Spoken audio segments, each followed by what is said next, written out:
Question number 1. Find the ratios between the given quantities in their lowest terms. First part है 50,65. इसका क्या मतलब हुआ? 50:65. लोएस्ट टर्म में कैसे लिखना है? इसके लिए आपको 50 और 65 को क्या करना है? Divide with the help of common table, जिसके टेबल में 50 भी हो और 65 भी हो. तो 5 10 ज़ा 50, 5 1 ज़ा 5, 5 3 ज़ा 15. ये आ गया नंबर 10/13. It means 10:13. ये आ गई लोएस्ट फॉर्म. अब इसके बाद ये दोनों ही नंबर किसी भी टेबल में नहीं आते, कॉमन टेबल में. जैसे कि ई पार्ट है, इसमें 3 लीटर और 500 मिलीलीटर्स को रेशो में लिखना है, लेकिन रेशो में लिखने से पहले इनकी जो यूनिट्स हैं वो सेम होनी चाहिए. जैसे ये लीटर है, ये मिलीलीटर है, तो दोनों की यूनिट मिलीलीटर में पहले चेंज करेंगे. तो 3 litre equal to 3 into 1000 milliliter, because in 1 liter there are 1000 milliliter. ये बन गया 3000 मिलीलीटर. अब इनको हम रेशो में लिख सकते हैं. 3000 मिलीलीटर रेशो कितना? 500 मिलीलीटर. अब क्या करना है हमें? इसके बाद रेशो में लिखने के बाद इनको हम डिवाइड कर देंगे अपॉन 500. तो 20 से 20 कैंसल, 5 1 ज़ा 5, 5 6 ज़ा 30. तो ये आ गया 6/1. उसका क्या मतलब होता है? 6:1. जैसे कि एच पार्ट है, यहाँ पे find the ratio between given quantities in their lowest terms. सबसे पहले इनकी जो यूनिट्स हैं वो सेम करनी है. ये सेंटीमीटर है तो हम मीटर को भी सेंटीमीटर में ले आएंगे. 6 meter equal to 6 into 100 centimeter. So अब यहाँ पे ये हो गया 600 centimeter. So 72 centimeter ratio 600 centimeter is equal to 72/600. अब कॉमन टेबल से डिवाइड करेंगे. कॉमन टेबल मीन्स जिसके टेबल में 72 भी आता हो, 600 भी. तो सबसे छोटा टेबल 2, 2 3 ज़ा 6, 2 6 ज़ा 12, 2 3 ज़ा 6, अगेन 2 18 ज़ा, अगेन 150, 2 9 ज़ा, 2 7 ज़ा 14. ये अब 3 से 3 3 ज़ा, 3 2 ज़ा, 3 5 ज़ा. तो ये जो नंबर आया ये आया 3/25. अब इसके बाद ये दोनों किसी सेम टेबल से नहीं डिवाइड होंगे. सो अब ये आ गई इनकी लोएस्ट फॉर्म. तो इनको अब क्या लिखेंगे? 3/25 को 3:25. जैसे नेक्स्ट क्वेश्चन है 3.2 kg, 3 kg. 3.2 kg और 3 kg वाला यूनिट्स सेम है, तो लोएस्ट फॉर्म में लिखने के लिए किया डिवाइड. तो डिवाइड करने के बाद 2 16 यहाँ पे क्या किया? डेसिमल का आया 1 और डेसिमल के नेक्स्ट है 10, तो बन गया 10. डेसिमल हट गया, बन गया 32. 2 5 10. तो ये आ गया 16/15. तो लोएस्ट फॉर्म में हमने चेंज कर दिया, तो यह है 16:15. जैसे कि क्वेश्चन नंबर 2 का एच पार्ट है, यहाँ पे भी गिवन रेशियो को लोएस्ट टर्म में ही लिखना है. ठीक है, तो कैसे लिखेंगे? रेशो का मतलब होता है डिवाइड। अब यहाँ पे ये वाली डिवाइडेशन को इजी बनाने के लिए हम क्या करेंगे, पहले तो यहाँ देखेंगे 2 3 ज़ा 6, 2 4 ज़ा 8, ये बन गया 3/4 रेशो 7/12। अब इसको और सिंपल कैसे कर सकते हैं, हम क्या करेंगे यहाँ पे 3/4, जहाँ रेशो का मतलब होता है क्या, डिवाइड, तो डिवाइड है जहाँ पे हम लगाएंगे मल्टीप्लाई का साइन, और उसके बाद जैसे मल्टीप्लाई का साइन लगाया तो हमने रेसिप्रोकल लिख दिया 7/12 का 12/7। तो इस तरह से हम इजीली कर सकते हैं 4 1 ज़ा 4 3 ज़ा 3 3 ज़ा 9, ये बन गया अगले स्टेप में 9/7। तो क्या रेशियो आई है, 9/7।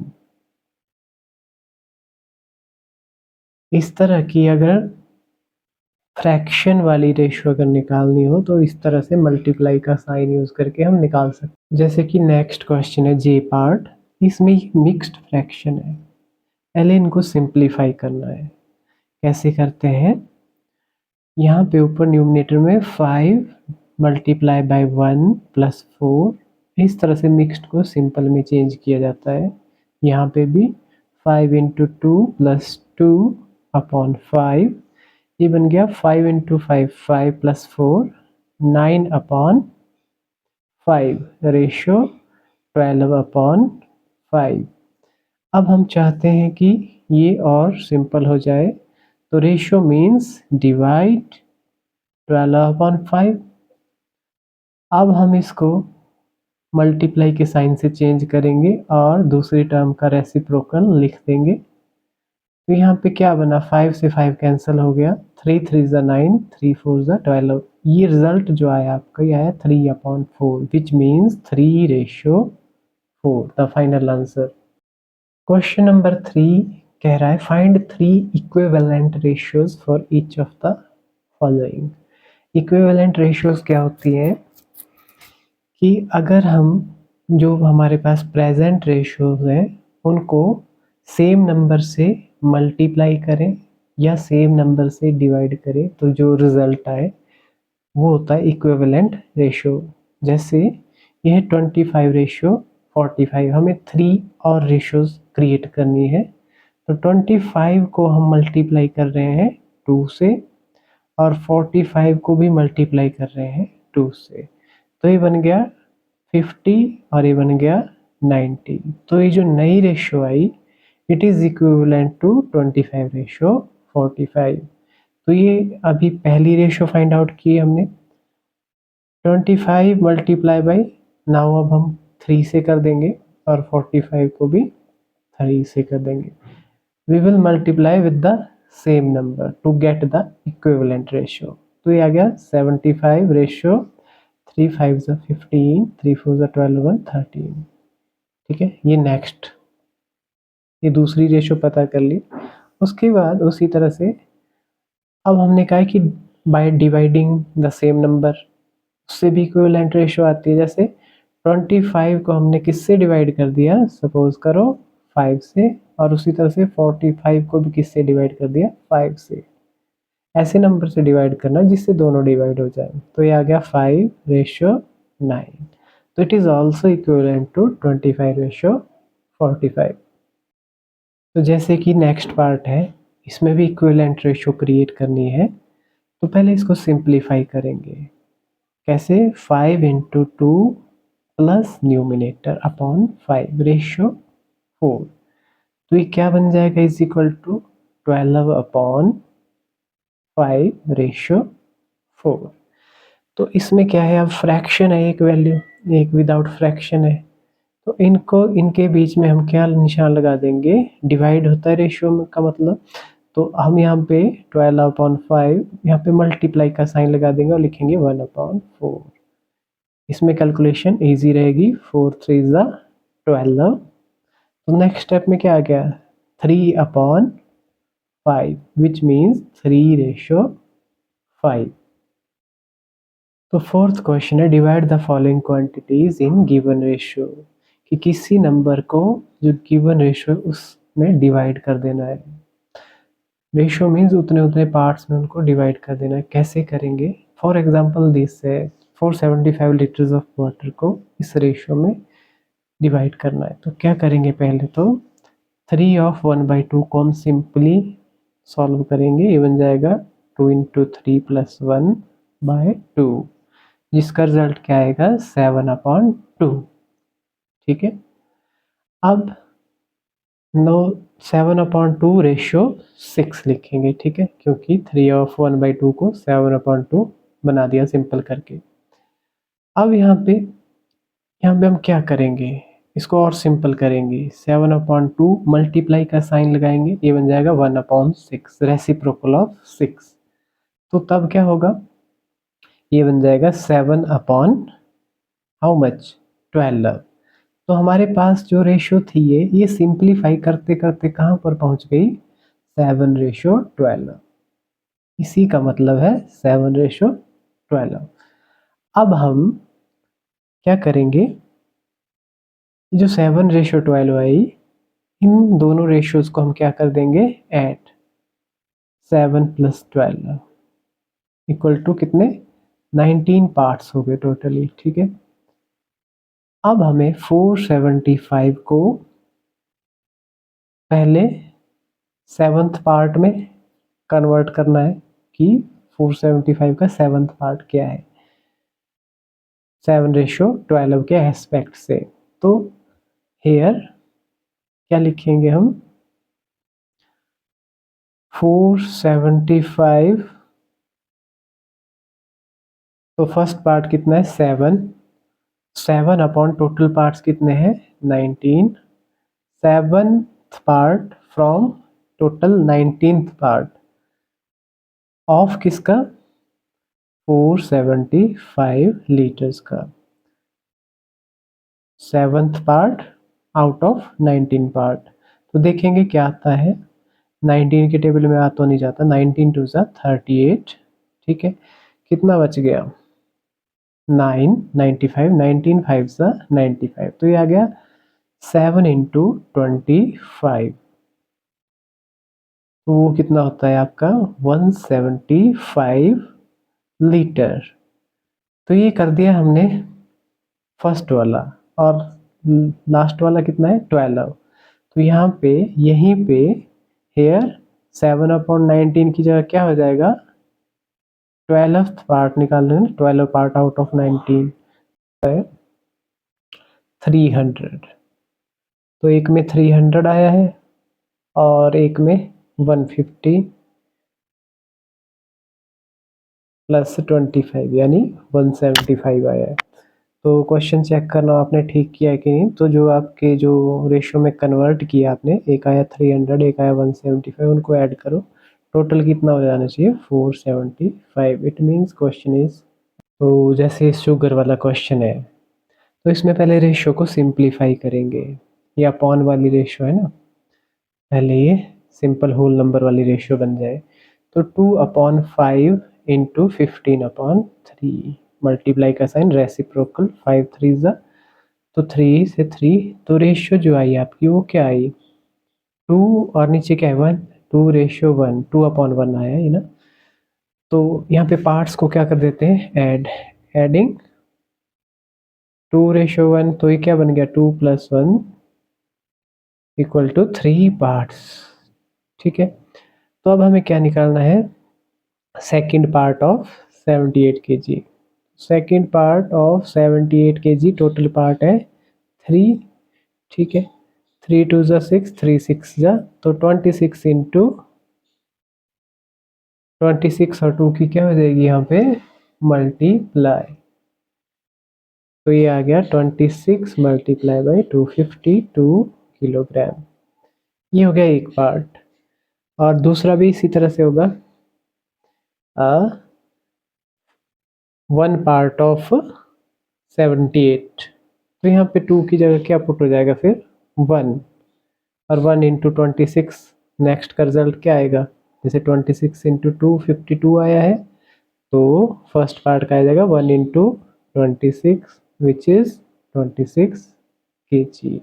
तो जैसे कि ये क्वेश्चन है, इसमें डिसेंडिंग ऑर्डर में लिखना है, लेकिन सबसे पहले आपको ये कंफर्म होना चाहिए कि ये रेशो बड़ी है या ये है।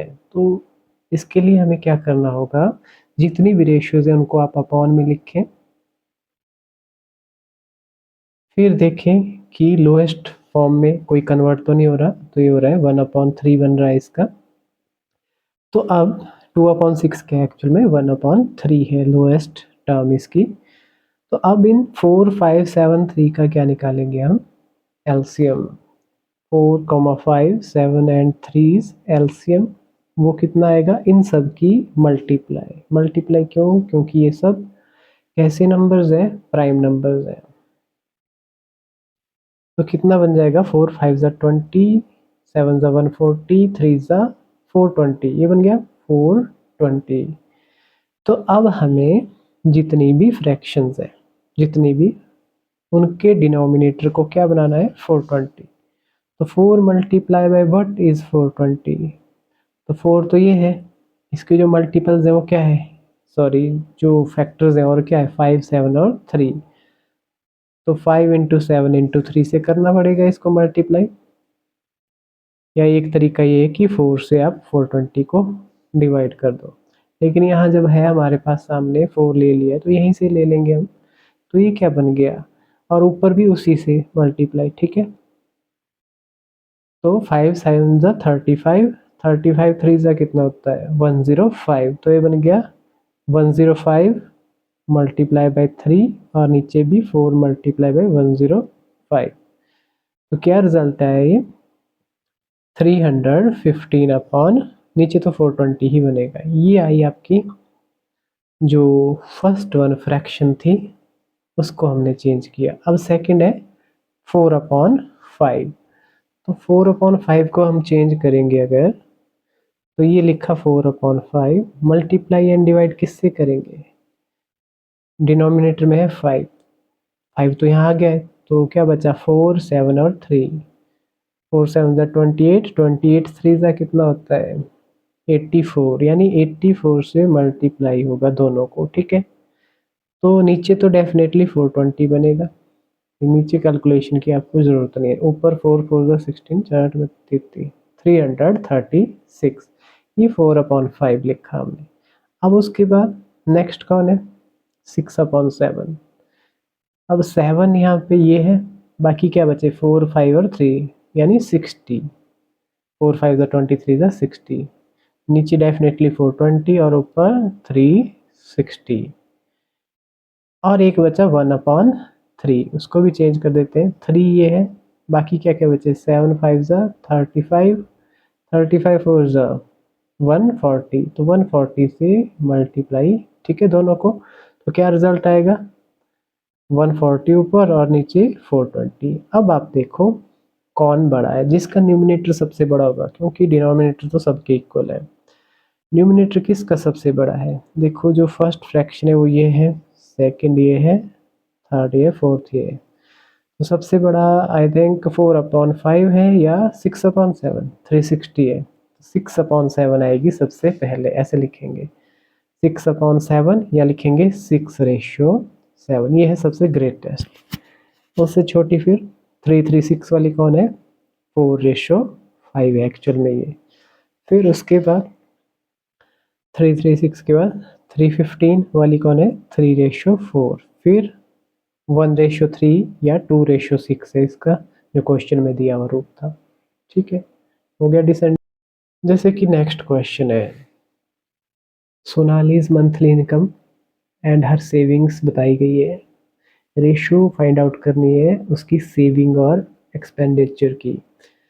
तो इसके लिए हमें सेविंग पता होनी चाहिए और एक्सपेंडिचर पता होना चाहिए। तो सेविंग तो क्वेश्चन में पता ही है, तो उसकी एक्सपेंडिचर निकालने के लिए हमने इनकम से सेविंग माइनस कर दी, तो कितना आया 23,000। अब जाके हम रेशो निकाल सकते हैं। सो रेशो ऑफ सेविंग और किसकी, टू हर एक्सपेंडिचर, तो वो कितना होगा, सेविंग कितनी है 9,000, रेशो 23000, रेशो को फिर डिवाइड में लिखो एंड लोएस्ट टर्म में लिखना है अगर, नहीं तो फाइनली आंसर यही है 30 से 30, तो फाइनल जो आंसर आया वो आया 9:23। जैसे कि 8th क्वेश्चन है, इसमें एक स्टील रॉड की टोटल लेंथ 981 मीटर दी गई है और इसको 3 पार्ट्स में कट कर दिया 2:3:4 में। तो हमें फर्स्ट पार्ट की लेंथ बतानी है, सेकंड और थर्ड की भी बतानी है। तो ऐसा हो तो क्या कर देते हैं, हम रेशियोज को ऐड कर देते हैं। पहले लिखेंगे total length of steel rod equal to 981 metre and ratios क्या है, we cut it into 2:3:4। So अब सम ऑफ ऑल रेशियो क्या होगा, 2 + 3 + 4, 2 3 5 4 9 हो गया, यानी टोटल सम ऑफ रेशियो आ गया 9। अब हमें निकालना है क्या, लेंथ ऑफ फर्स्ट पार्ट है ना। लेंथ ऑफ फर्स्ट पार्ट क्या होगी, जो फर्स्ट पार्ट की रेशियो है upon total sum of parts and multiply by 981। ठीक है, 9 1 ज़ा 9, 2 डिजिट इकट्ठा लेंगे तो 1 0, 9 9 ज़ा 81। तो लेंथ ऑफ फर्स्ट पार्ट कितनी आई, 109 मल्टीप्लाई बाय 2, जो कि कितना होता है 218 मीटर। ये आ गई फर्स्ट पार्ट की लेंथ। ठीक है, उसी तरह से लेंथ ऑफ सेकंड पार्ट वो क्या हो जाएगी, is equal to second part की जो रेशियो क्या है 3 और सम ऑफ रेशियो क्या है 9 मल्टीप्लाई बाय 981 टोटल लेंथ। तो इसको तो 109 ही आएगा काट के, तो कितना हो जाएगा 327 मीटर। ठीक है, उसी तरह से लेंथ ऑफ थर्ड पार्ट निकालेंगे आप सेम पैटर्न से। 3 की बजाय यहाँ पे क्या हो जाएगा नेक्स्ट स्टेप में 4, और 4 से 109 को मल्टीप्लाई हो जाएगा। ठीक है, तो कितना बन जाएगा 436 नेक्स्ट स्टेप जो है। तो नेक्स्ट क्वेश्चन है, जैसा कि 2 बास्केट्स है, दोनों में ऑरेंजेस हैं, इनमें ऑरेंजेस की जो रेशियो है, माने रेशियो को जब इनको डिवाइड किया जाएगा नंबर ऑफ ऑरेंजेस को, तो जो लास्ट टर्म्स बचेंगी वो रेशियो कितनी है 8:9 है। तो एक बास्केट में जो है 80 ऑरेंजेस है, इसका तो पता है 80 ऑरेंजेस है। इस बास्केट में कितने ऑरेंजेस हैं ये हमें पता नहीं है, तो कैसे पता करेंगे, इसके तो निकालने नहीं है। Number of oranges in first basket लिख देंगे 80, number of basket in second basket वो हमें पता नहीं है। ठीक है, कैसे पता करेंगे, तो क्या करते हैं, पहले हम सम ऑफ रेशियोज करते हैं। सम ऑफ रेशियोज कितना हो गया, क्या सम ऑफ रेशियो करना नहीं, यहाँ पे सम ऑफ रेशियोज नहीं होता। सम ऑफ रेशियो कहाँ होता है, जहाँ एक ही वैल्यू को 2 या 3 रेशियो में डिवाइड करना होता है, वहाँ सम ऑफ रेशियो आपका वर्क करता है। यहाँ पे नहीं, यहाँ पे क्या होगा, रेशियो है आपकी 8:9। ठीक है, ये जो रेशियो है उन 2 बास्केट में प्रेजेंट आमों की है, सॉरी ऑरेंजेस की है। तो ये रेशियो होगी आपकी क्या, प्रोपोर्शन में। अगर हम नंबर ऑफ मैंगोज़ को भी रेशियो में लिख दें, तो नंबर ऑफ मैंगोज़ 80 है और ये अमाउंट हमें पता नहीं है, ऐसे आया है। तो ऐसे क्वेश्चंस तो आपने करे हुए हैं, बीच में इक्वल टू का साइन लगा लो चाहे। ठीक है, अब ये कैसे सॉल्व करेंगे, 8/9। ठीक है, और यहाँ पे equal to what, 80/, question mark, right. Question mark mean जो वैल्यू फाइंड आउट करनी है। तो यहाँ पे कैसे निकालेंगे आप, हालांकि रेशियोज दोनों और ये जो क्वांटिटीज़ है उनकी रेशियो निकालेंगे तो दोनों वैल्यूज इक्वल आएंगी, क्योंकि उन्हीं ऑरेंजेस की ये रेशियो है। यहाँ क्रॉस मल्टीप्लाई कर देंगे आप इस तरह से, तो ये क्या बन जाएगा, question mark into 8 is equal to 80 into 9। तो क्वेश्चन मार्क कितना आ जाएगा 80 इंटू 9। 8 यहाँ मल्टीप्लाई कर रहा है, यहाँ पे डिवाइड करेगा, ठीक है। 10 9 ज़ा 90, तो कितना आ गया क्वेश्चन मार्क 90, ठीक है। तो number of oranges in second basket 9। या एक तरीका और भी है, आप जानते हैं एक्सट्रीम्स एंड मिडल टर्म्स के बारे में। तो इनको ऐसे लिखो आप, है ना, 8 9 एंड उसके बाद क्या है आपके पास 80 एंड उसके बाद ये पता नहीं है। तो आप जानते हैं एक्सट्रीम्स का जो मल्टीप्लिकेशन है वो इक्वल होता है किसके, मिडल टर्म्स के मल्टीप्लिकेशन के इक्वल। तो यहाँ से भी ऐसे भी निकल जाएगा question mark equal to 80 into 9 upon 8, तब भी वही आएगा, ठीक है, वही चीज़ है सेम। जैसे क्वेश्चन नंबर 10 है आपका, 270 रुपीज़ आपको 4 फ्रेंड्स में बांटने। यहाँ पे हम रेशियोज़ का सम निकाल देंगे क्योंकि एक ही क्वांटिटी हमें 4 फ्रेंड्स में बांटनी है, यानी 4 रेशियोज़ में, 2:3:6:4 में। तो क्या करेंगे, पहले एडिंग रेशियोज़, क्या हो जाएगा 2 + 3 + 6 + 4 कितना बन गया 15, ठीक है। अब फर्स्ट फ्रेंड को कितना मनी मिलेगा, so money first friend will get equal to, उसकी रेशो क्या है फर्स्ट फ्रेंड की 2, और टोटल रेशो का सम कितना है 15, 2 आउट ऑफ 15 उसको मिलेगा, मल्टीप्लाई भी कितने में से 270 में से, ठीक है। इस तरह से 15 1 ज़ा, ठीक है, 12 बच गया, 15 8 ज़ा, तो उसको 36 रुपीज़, 18 2 ज़ा 36। ये फर्स्ट फ्रेंड की बात करी हमने। जो सेकंड फ्रेंड है उसकी रेशियो कितनी है 3, मतलब 3 आउट ऑफ 15 मल्टीप्लाई बाई 270। इसी तरह से 6/15 मल्टीप्लाई बाई 270, सभी की वैल्यूज ऐसे निकल जाएगी। एक्सरसाइज 14.2 का जैसे फर्स्ट क्वेश्चन है, find out whether the given numbers are in proportion. तो इस तरह से सीरीज में नंबर लिखे हुए हैं, ये प्रोपोर्शन में होंगे तो फर्स्ट 2 नंबर्स का जो क्या होगा रेशियो होगा वो अदर 2 नंबर्स के रेशियो के इक्वल होगा, ठीक है। पर ये हमें अभी पता नहीं है, तो हम क्या करेंगे, पहले हम फर्स्ट 2 नंबर्स को क्या कर देंगे डिवाइड, ठीक है। तो 19/46, यहाँ पे कोई कॉमन टेबल नहीं है जिसमें ये दोनों आ जाए, तो ये तो एज इट इज ही रहेगा। और नेक्स्ट है 36/88, इसको देखते हैं। तो 2 के टेबल में 2 18 ज़ा 44, ठीक है ना, 2 9 ज़ा 2 22 ज़ा, तो यह है 9/22। इसका जो रिजल्ट आया 9/22 आया, ठीक है। तो यहाँ आप देखो क्या फर्स्ट 2 नंबर्स की रेशियो और अगले 2 नंबर्स की रेशियो इक्वल है। प्रोपोर्शन मीन्स फर्स्ट 2 नंबर्स की रेशियो जो ये आई और नेक्स्ट 2 नंबर्स की रेशियो आपस में क्या होनी चाहिए equal, that is called proportion. तो यहाँ पे इक्वल नहीं है, not equal to 9/22, so these numbers are not in proportion. जैसे ये क्वेश्चन है, आप एक्सट्रीम और मिडिल टर्म करके भी निकाल सकते हैं।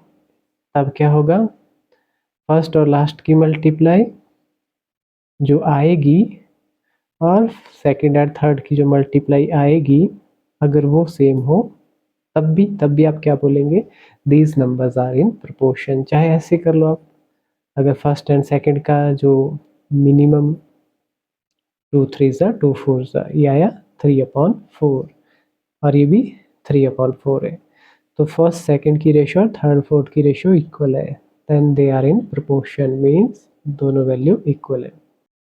जैसे question number 2, identify which of the following are in proportion. Proportion means ये वैल्यू और ये वैल्यू अगर अपॉन में लिखी जाए रेशियो में तो क्या इक्वल आएंगी या नहीं, तो ये हमें चेक करना है। इक्वल टू तो यूं ही लगाया इन्होंने, ठीक है। तो कैसे चेक करेंगे, फर्स्टली जब भी हम कोई चीज़ रेशियो में लिखें उससे पहले देखें यूनिट सेम है नहीं, तो 4 kg के यूनिट हमें ग्राम में चेंज कर देता हूँ मैं, 4 × 1000, ठीक है। तो ये बन गया 4000 ग्राम्स। यहाँ पे यूनिट सेम है और वहाँ पे बिल्कुल वहाँ पे दोनों यूनिट्स मिलीलीटर्स में है। तो देखते हैं, ये बन गया 4000/80, ये वाला हिस्सा। तो ये कितना आ गया, 8 5 40 50। तो इसका जो रिजल्ट आया 50 आया। उसका देखते हैं, 5000/100, 2 0 से 2 0 कैंसिल, तो वो भी क्या आया, 50।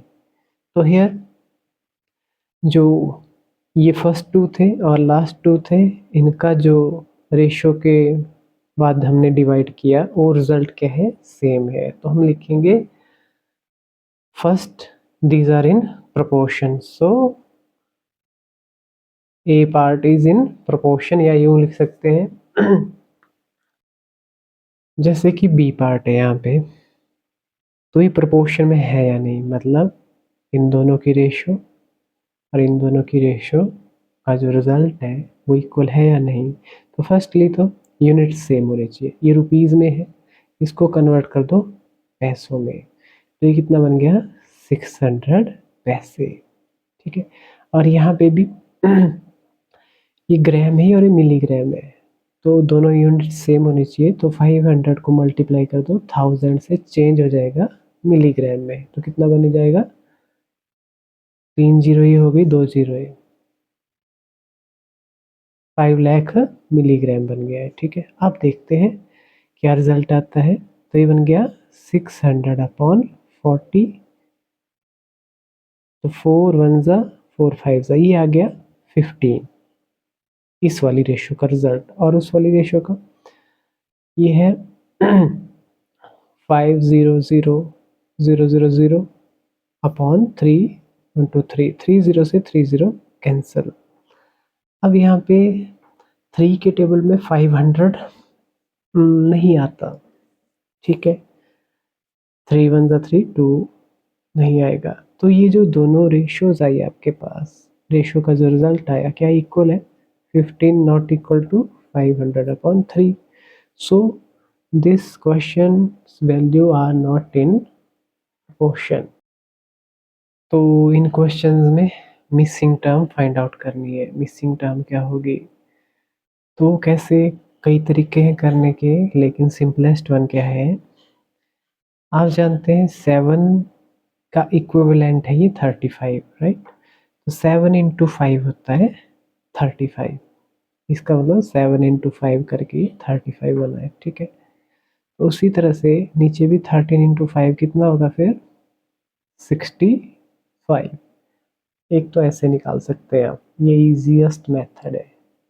उसी तरह से अगर हम कोई और पार्ट करें, आपका बी पार्ट है, 8/बॉक्स इक्वल टू 24/33। तो 8 का इक्विवेलेंट, 8 अपॉन दिस का इक्विवेलेंट 24/33। 8 से 24 कैसे बनाए, 8 3 ज़ा, राइट, इंटू 3 करके। और यहाँ पे 33 भी किसी वैल्यू को इंटू 3 करके बनाए। ठीक है, तो 33 को 3 से डिवाइड कर दो, क्या आ जाएगा, 11, है ना। 11 इंटू 3 होता है 33, तो ये 8/11 है। ठीक है, इस तरह से क्लियर कर सकते हैं। या तो फिर आप एक्सट्रीम वैल्यूज़ को जैसे मल्टीप्लाई करते हैं और मिडल टर्म्स को इक्वल टू करके, वैसे भी, पर ये ज़्यादा ईजी है। अब जैसे कि ये 7/3 इज इक्वल टू 84, तो 7 से 84, 7 के टेबल में 84 कहाँ आता है, 7 12 सा। ठीक है, या 7 से 84 को डिवाइड करके भी पता चल जाएगा, 84 से 7 को डिवाइड तो 12 आ जाएगा। तो 7 इंटू 12 करके 84 आया है, तो नीचे भी इंटू 12 होगा, 3 इंटू 12, क्योंकि जो इक्विवेलेंट टर्म्स होती है वो सेम नंबर से मल्टीप्लाई करने से बनती है। तो 12 3 12 ज़ा कितना होता है, 36, इस तरह से। ठीक है, अब जैसे कि क्वेश्चन नंबर 4, इसमें लिखा है कि एक्सरसाइज 14.3 का, अ cyclist can cycle 50 kilometre in 8 hours, what is his average speed per hour. तो यहाँ पे जो पता है वो चीज़ है, नंबर ऑफ किलोमीटर्स गिवन है यहाँ पे, तो हमें फाइंड आउट क्या करना है, पर आवर उसकी स्पीड क्या रहेगी। तो हमने यहाँ पे लिखा डिस्टेंस कवर्ड इन 8 आवर्स। ठीक है, वो है 50 kilometre. So distance covered in 1 hour, या स्पीड पर किलोमीटर भी कह सकते हैं 1 आवर को, स्पीड पर आवर भी कह सकते हैं। पर आवर मतलब पर 1 आवर, ये मतलब होता है पर आवर का। तो यहाँ पे क्या लिख सकते हैं हम, 50, जब हम यूनिटरी मेथड यूज़ कर रहे हैं यहाँ पे, तो ये वाली चीज़ यहाँ पे डिवाइड में आ जाएगी, ठीक है। तो 50/8, 2 4 ज़ा 225 ज़ा। अब आप इसको मिक्स्ड फ्रैक्शन में भी लिख सकते हैं, और ऐसे एज इट इज़ भी रहने दे सकते हैं, और डेसिमल वैल्यू भी इसकी आप निकाल सकते हैं, ये आपके ऊपर है। अगर मैं डेसिमल वैल्यू निकालना चाहूँ, 4 6 ज़ा, फिर बच गया 1 10, 4 2 ज़ा 8, 4 5 ज़ा, तो 6.25 किलोमीटर पर आवर आई उसकी एवरेज स्पीड, ठीक है। अब जैसे नेक्स्ट क्वेश्चन है कि क्रायॉन्स की जो कॉस्ट है 24 क्रायॉन्स की 96 है, ठीक है। अब इसमें क्या पूछा है, कॉस्ट ऑफ 10 डजन ऑफ क्रायॉन्स, ये पूछा है। तो यहाँ पे भी यूनिटरी मेथड लगेगा। पहले हम 1 क्रायॉन की कॉस्ट निकालेंगे। Cost of 1 crayon is equal to 96/24, ठीक है। 24 4 का होता है 96। आप छोटे टेबल से भी कर सकते हैं, 2 से दोनों को डिवाइड, ठीक है। डायरेक्ट करना हो, डायरेक्ट भी डिवाइड हो जाता है। तो ये आ गया 4 रुपीज़, ठीक है। अब पूछा है cost of 10 dozen crayons, cost of 10 dozen crayons. तो ये 10 डजन है, इसको पहले हमें चेंज करना होगा नंबर ऑफ क्रायॉन्स में। तो पहले हम लाइन क्या लिखेंगे यहाँ पे, 10 डजन इक्वल टू कितना होता है 10 इंटू, अब 1 डजन में कितना होता है 12, तो ये कितना बन गया 120 क्रायॉन्स हो गए, ठीक है। सो 10 डजन नहीं लिखेंगे, cost of 120 crayons equal to 120 multiply by 4, जो भी आंसर होगा फाइनल आंसर। अब जैसे नेक्स्ट क्वेश्चन है, 12 मीटर स्टील रॉड का वेट है 4.74 किलोग्राम। तो इसमें इन्होंने पूछा है कि 25 मीटर रॉड जो होगी उसका क्या वेट होगा। तो फर्स्टली हम क्या करेंगे, यूनिटरी मेथड से 1 मीटर स्टील रॉड का वेट निकालेंगे, है ना। 4.74 डिवाइडेड बाई 12, ये आ गया 1 मीटर रॉड का वेट। अब हमारे पास कितने हैं, 100 weight of 25 metre steel rod equal to जो 1 का वेट है मल्टीप्लाई बाय 25। तो इसको सिंप्लीफाई भी कर सकते हो आप, तो मैं इकट्ठा ही कर रहा हूँ यहाँ पे, 4.74/12, ये 1 का है, 25 का हो जाएगा इंटू 25। तो डेसिमल अगर आपने हटाना हो हटा दिया, तो इसके नीचे क्या आएगा 100 आ जाएगा, 2 प्लेसेस है ना, डेसिमल का लगता है 1। तो यहाँ पे 24 4 हो गया 100, ठीक है। 4 के टेबल में देखते हैं, 1 ज़ा 3, तो 4 के टेबल में तो ये नहीं आ रहा, ठीक है। तो किससे डिवाइड करें हम इसको 2 से, 2 2 ज़ा 4, 2 2 ज़ा 4, 2 3 ज़ा 6, 2 7 ज़ा, ठीक है, 237 आ गया। अब 3 के टेबल में देखते हैं, 3 के टेबल में तो आता नहीं है, कौन, 237, 2 3 5 7 12, ये आ जाता है भी, 3 4 ज़ा 12, और 3 7 ज़ा 21, बचा 2 27, 3 9 ज़ा 27। अब नहीं आएगा, तो ये आएगा 79/4, 2 ज़ा 8 आ गया है, ठीक है। तो इतना वेट होगा उस रॉड का। अब आप चाहे तो इसको डेसिमल में कन्वर्ट करना है तो वैसे कर लो, नहीं तो मिक्स फ्रैक्शन में लिखना है वैसे लिख लो, ठीक है। तो अगर डेसिमल में लिखना है तो 8 का टेबल 79 तक पढ़ेंगे, 8 9 ज़ा 72, बचा 7, डेसिमल लग गया 70 बन गया, 8 8 ज़ा 64, बचा 6,